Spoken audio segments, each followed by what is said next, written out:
See if everything's working properly. I think we're still okay. Very quiet there, no problem at all. So, okay, we are now live.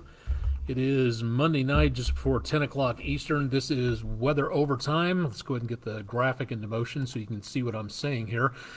Quiet for now, not a lot going on. We do have some changes taking place across the area when it comes to our forecast for hurricanes, especially Hurricane Lee. We also have another hurricane in the Atlantic. Margot just got upgraded a couple of hours ago. We'll talk more about that coming up here in just a little while. If you're joining us on Twitch TV, again, drop your questions, say hi into the chat section. We'd love to know what you're thinking, what you're seeing out there. And likewise on Facebook, give us a shout and let us know what's going on in your area. We're coming to you from News 12 in downtown Chattanooga, Tennessee, USA. For those of you who are not local, that's the southeastern United States. More information on our website at wdef.com/weather. We'll give you a complete forecast update. We'll do the 7-day here coming up in just a little bit and give you an idea as to what's going on with the forecast in the next couple of days. Not seeing a lot of change out there. It's going to be decently quiet. For the most part, we are going to be seeing the potential of some showers and thunderstorms out there. Some, not a lot. We'll talk about that coming up here in just a little bit. Let's start off with our West Shore home weather window picture of the day. Thank you very much, Carol Newton, for a view from somewhere in the 49th state. Our West Shore home weather window picture of the day for Monday, the 11th of September. Thank you very much, Miss Carol, for that. If you've got pictures, please send them in to us. Drop them to the comments section of our main social media pages and or just email them to us. You can stay anonymous if you want to, but please give us an idea as to what you are looking at, where short description would help out so that I don't have to do too much ad lib on that. So give us an idea as to where you were and what you were doing. We'd love to know a little bit more about that. From the almanac section, we were just a bit above normal today. High temperature back to 90 degrees at the airport. Came within 6 of a record high temperature. 46, the record low set back in 1940. And this record high that hasn't been set for 98 years, so not doing too bad out there for record highs. We did manage to pick up 200ths of an inch this weekend.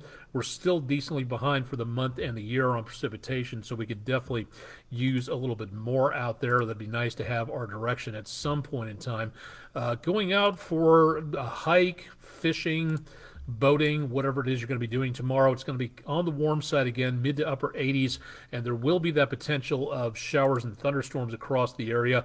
Westerly winds at about 5 to 10 miles per hour, so not totally terrible, but please remember when you see those showers and thunderstorms, mostly in the afternoon, late morning, as we go into Tuesday late morning, that's where we see again the potential for the worst of the worst beginning. Showers at first and then more thunderstorms out there, and then into the rest of the forecast for the rest of the day.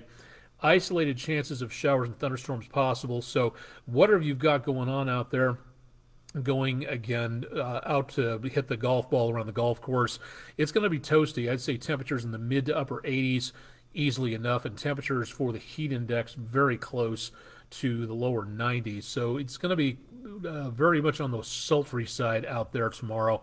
So we will see again some need to get the water bottle out there and keep that handy. Looking back toward the west, Island Cove, hopefully we got a good sunset shot for tonight on the EPB fiber optics weather cam network. Take a look at a few of our other cameras out there. Lee Point, the Plainview outdoor advertising camera, Highway 153 and 64, showing some mild conditions out there, a little hazy. Way down there toward the bottom portion of the screen, that's Lookout Mountain and Ruby Falls. Looking off to the west, again, hopefully a decent sunset. We'll see what we picked up in the way of a sunset tonight. That from the veteran-owned Patriot Concrete camera. Tomahawk Crane and Rigging camera. Interstate 24 and 75. Very light traffic. Looking quite nice at this point in time, so no major problem seen here. Sylvester the Spider hanging out on the lens looking out between the area back off to the west and Lookout Mountain on the Bailey's Heating and Air camera. And last but definitely not least, our brand new area. We've already featured that one. Who's messing around with my schedule here? Here we go. Okay, Chattanooga Theater Center. Speedy's Total Car Care, cleaning up from the festival this weekend. And some very nice conditions, at least seen here. A little bit on the muggy side, dew point up to 70, and those temperatures still just below 80 degrees. So it is just a bit sultry, and will continue to be that way throughout the rest of the evening. You can definitely see where the rain has been. A little cooler back toward Union City, northwest Tennessee, on the opposite side of the state from us in Chattanooga, and then temperatures back in the lower 80s, back into the metro of Nashville and back toward the mid-south. We're looking again at some fairly warm conditions out there. We have seen some showers over the last couple of hours, and we're still looking at some showers redeveloping far northwestern parts of the area up and around areas close to northwestern DeKalb County and Jackson County, picking up some activity there. Not seeing a lot of activity for right now, but we will see more of these spotty showers out there. Maybe a rumble of thunder, but I think most of what we're going to be looking for is just these random raindrops occurring for the next couple of hours, and then better chances as we go into the rest of the forecast. Heaviest activity right now just between New Market, Hazel Green, Skyline, and just to the west of the radar site around High Top. That's where we're picking up some showers there. One shower making its way through Chattanooga. Drove through that on my way home. From home back to work again tonight. We're right up around Ottawa and into and around the area to the west of I-75. A few sprinkles trying to hold on around Rome, Georgia, between there and Calhoun, and a little bit more activity east of I-59 down to around Jacksonville, east of Gadsden, Alabama, and right around Center. So beyond that, we really don't have a lot to talk about for tonight. We may see some more activity going on as this next cold front approaches us from the north, and that's actually going to be kind of urged on by the passage of Lee to our east. As the hurricane goes up the east coast, air trying to rush around and fill in that gap will do a good job of drawing this area back to the east. So we will see more chances of rain and thunderstorms into tomorrow. It doesn't look like any severe weather for now, so some definite good news again on that. Here's the maps, and the maps are good. This is going to look very ugly, convoluted. A lot of stuff going on at this time. Got a lot of fronts, especially stacked up over the western third of the country. And then we have, again, a couple of cold fronts up this direction, heading this way. High pressure, a decent ridge down around Florida, helping to keep Lee offshore. But as Lee goes a little bit further back toward the north and kind of arcs kind of a little bit closer back to the west, more on that in just a little bit. As this makes its way out, again, this is a big area of low pressure, so air is trying to swirl around that, keeping things again at a 1-to-1. Nature hates a vacuum, so it is trying to set things right. So air is going to be flowing around this storm system, and as it passes to the east, it's going to be drawing off a lot of these fronts and making them rush a little quicker our direction. But we've got a lot of dry air mixed in with this, so there will be some chances of rainfall and some thunderstorms, but beyond that, I just don't think we're really making too much of a dent in our rain potential for the next couple of days, at least from what it looks like now. All right, running the numbers into tonight. Low temperatures tomorrow morning back in the mid to upper 60s, mid to upper 80s with enough sunshine. I would not be surprised if we hit 90 again tomorrow, but we're aiming for the mid to upper 80s at this point in time. For Wednesday morning, mid to upper 60s. There will be some chances of rainfall. I think most of it will be back to the east of us, and temperatures should be a little lower thanks to those fronts that are making their way through. That dry air is going to take over and just kind of wring the atmosphere out, so that should do it for the chances of rainfall coming on through. Let me advance this a little carefully here, see if we can get tomorrow morning, or Thursday morning, pardon me, about 6 a.m., a little cooler, mid-50s possible, and lower 60s right around the depth of the Tennessee River Valley around Chattanooga, so mid-60s going to be reported there. The rest of the forecast through Thursday afternoon, decently pleasant. I think we will come close to 80 degrees, lower 80s at best. So that'll be looking very nice through the forecast period into and around the next couple of days. So not too shabby out there. The chances of rainfall overpowering us, not in the cards. Matter of fact, it looks pretty dry. Some rain off and on, yes, but that'll just about do it for the chances of rainfall out there. The temperatures, that is the big weather story at this time, just below normal. Last week we were way over here on the below normal scale, and now we're just kind of sort of where we need to be. So for the time being, it looks better. When it comes to the maximum record high temperatures we can get at this time of the year, right now it's just not going to be quite as low as what we were seeing on the forecast last week. That's what these forecasts do. They change from day to day and from week to week. So yes, it is going to be comfortable, warm-ish, not bad, just below normal, but anything in the way of fall-like 70s and 60s for high temperatures, we're just really not going to be seeing anything like that at this point. So definitely not seeing a huge dip in the temperatures, and you can see that on our 7-day forecast as we put everything into motion. Again, I would not be surprised to see 90 tomorrow if we had a little bit more sunshine coming on through. And then over the next several days, that's where we get the potential of some numbers back in the lower 80s as that first cold front passes through and gives us the potential of less in the way of anything involving huge amounts of cooler air, less of that, just milder temperatures out there. We may see some breezy conditions, 10 to 20 miles per hour, northwesterly winds at this time. So for right now, kind of breezy on Thursday. Doesn't look right now to be a wind advisory type situation, and the numbers stay pretty nice all the way through the foreseeable future, all the way into next week. Lower 80s for mid-September. That's not a major problem at this time of the year. Again, remember our record high temperature today, 96, set in 1925. So this is a very nice way to kind of round things off for the midpoint of September. Not too totally hot, not totally chilly, but we'll take what we can get there for now. And Saturday and Sunday, that's where we see the potential of a few more showers and thunderstorms out there. Very comfortable on the low temperatures as well. Lower 60s out across much of the area. All right, want to do the basic overview of the tropics at this time. The two biggest storms that we have, of course, whoops, went too far on that one.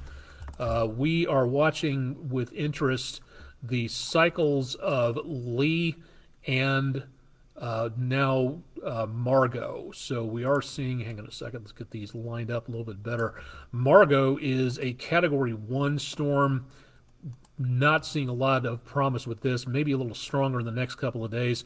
Lee is the big system that we're going to have to watch in the next several days as well. So we do not have, again, anything in the way of great news where Lee is concerned for right now. There is going to be the possibility of seeing some problems out there. We also have a little bit further back toward the east, well to our east. Now we have the storm system that was moving ahead here. This one, you can see that little bump of yellow to the left 9 o'clock side of the X. That showing again that the National Hurricane Center giving us a very small amount of leeway for any development. So a low chance, again, yellow meaning low chance. This one just between that system and Africa, this one has now been upgraded to a higher threat. Whether or not that's an area of investigation, it's not saying on this map, probably is by now. We'll keep you updated on that for later on. But this one, again, with that red area showing the potential of where this might be going, that dotted line, that is the track of Lee from the African coast all the way back up here to where it is now, just off the east coast. This storm system stands a high chance of making its way through that particular area. One of these could be the N named storms. I believe that's Naomi, but I'm not entirely certain on that. But these are two systems to watch, but they are still several thousand miles away from us. Now, this is where things get predominantly interesting as this system in and around portions of the eastern United States get geared up. As of tonight, again, Lee is a Category 3. That's a major hurricane. Anything Category 3 and above is a major hurricane. We've had more major hurricane hours on the books now than we had of all in 2022. So this is turning out to be a very active season. Follow Philip Klotzbach for more on that. He does a great job of keeping track of the data of these storms going on. Now watch this system again as it goes from where it is now to where it is going to be in the next several days. The spaghetti models that are on here, all those lines are again different plot points of what several algorithms think is going to happen. You notice that there are some over on this side, some over on this side. The main thing we're looking at right now, let me make certain I'm pointing to the right thing on both Facebook and Instagram. Notice the cone again through here where those lines are located, showing the time frame going up and all the way out that direction. These computer models again represent what each and every model think, and this is only a small number on this map to avoid getting it too cluttered.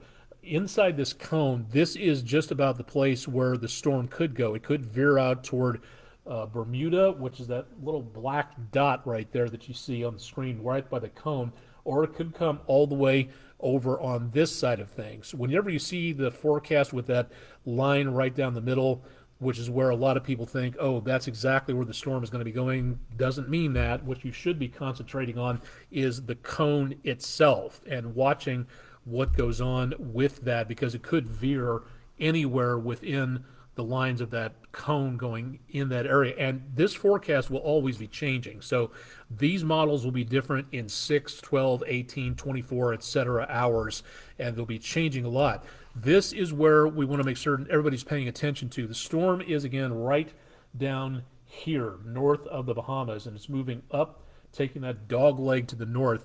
This is where things really start to get very interesting, because now, even though it's going to be a minimal hurricane, the storm could veer as far west as Connecticut, or it could go as far east as south of Nova Scotia, Halifax, in that area. So for right now, any travel plans, I would say anything to the east and north of New York, Rhode Island, Boston, in that area, back to down east Maine, into New Hampshire, into that area. This could be a mid-season hurricane landfall going just around the area, somewhere between this location.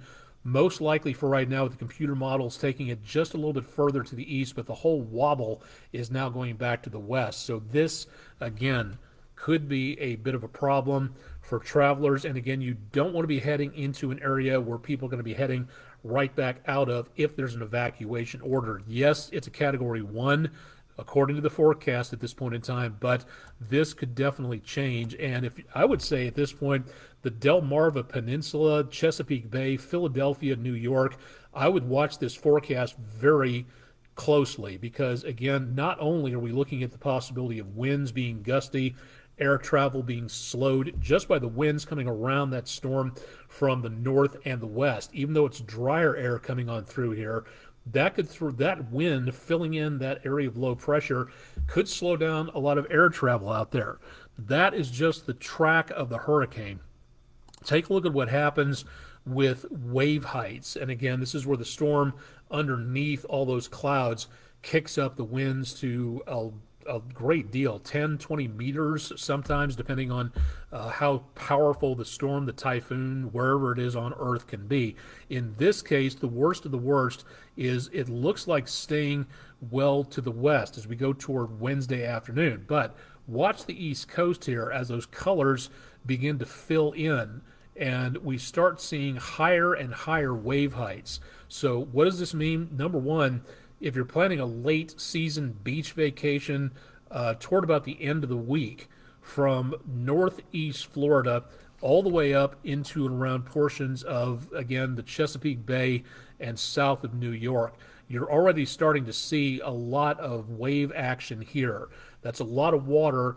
The waves being sent out from here pounding over this direction. Again, this storm, as it sends out the energy into the atmosphere, also sends it out into the ocean. So we'll be seeing a lot of waves heading this direction, and all that pushed up water has got to go someplace. So all that water goes rushing back out again, which means there's a pretty good possibility of rip currents from, say, Savannah, Georgia, all the way back up to almost New York City, Philadelphia, in that particular area.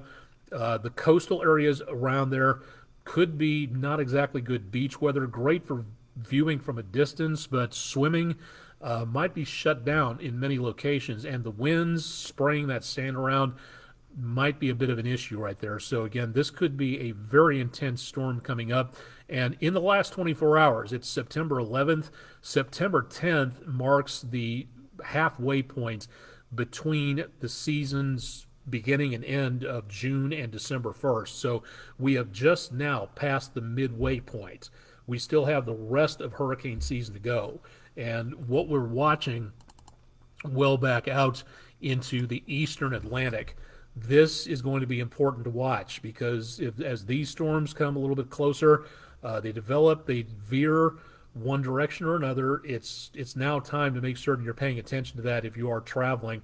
Late season vacationers, the Gulf, Florida, the Bahamas, the East Coast, you've got to keep up to date on this stuff. You really, really, really have to. And this is going to be an amazing thing to watch, to see if we wind up with some more powerful storms coming on through, especially with this going on well back to our west, or to our east, and heading to the west. So please keep it tuned to News 12. We'll keep you updated on what we're looking at in that area for the next few days. Ran a story tonight on News 12, more to the story with Staley, talking about how seniors are some of the least prepared groups in the United States for having an emergency plan.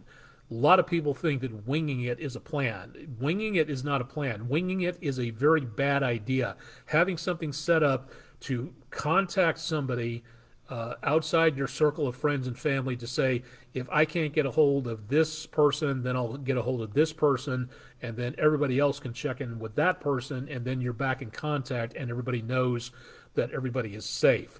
That is the purpose of making certain you have a plan ready to go.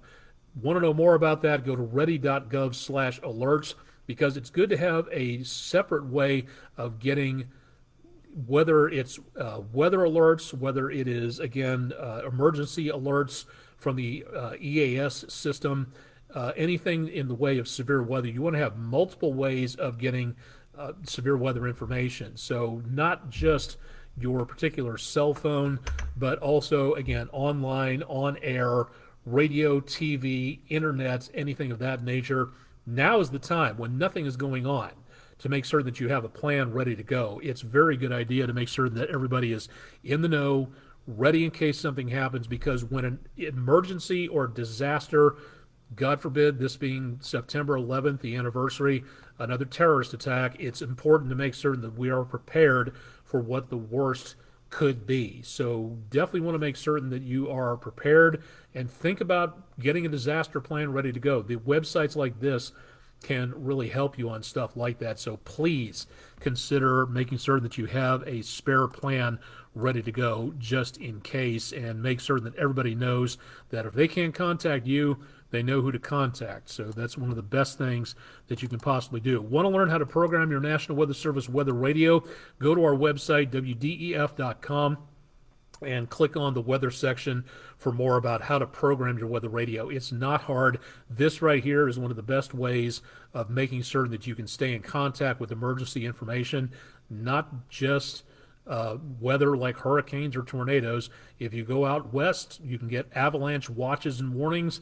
If you are in a place where we're having a flash flood emergency or a 911 outage, this will be activated to let you know that there's a problem. And if you need to get an emergency ambulance or fire, you'll know who to contact. And this is, again, one of the best ways to do that. So please consider doing that as soon as you possibly can on this. Once again, a request to get everybody out there linked in with our weather section. If you would like to have us appear in your classroom, please let us know at wdef.com/weather in the classroom from the Food City Weather in the Classroom program. Make the request, and we'll get it lined up to as many as we possibly can. Here, Chip Chapman, Todd Heiselip, and myself would love to be able to appear in your classroom as soon as we possibly can. And if we don't get those requests taken care of, then we may not be able to see you until spring semester. We get that many of them per year on there. All right, that should wrap it up, I think, for tonight. Decently quiet night again, hardly anything going on, so good news on that. But for right now, looking like that storm, Hurricane Lee off the East Coast, not a direct impact for us here in the News 12 viewing area, but this definitely is something you need to watch if you're traveling. Know somebody in that area. Keep track with what is going on with the weather. Find our forecast available at wdef.com/weather, and stay tuned for more with News 12. I'll have more with Emily Casulo later on tonight. Andrew Harrison has the evening off, and of course Chip Chapman will have more on his forecast bright and early on Tuesday morning. I'm Chief Meteorologist Austin Onig. You've been watching Weather Overtime, our exclusive video weather blog. Stay tuned for more with News 12 on air and online, and we'll see you again on Tuesday evening. Thanks for joining us.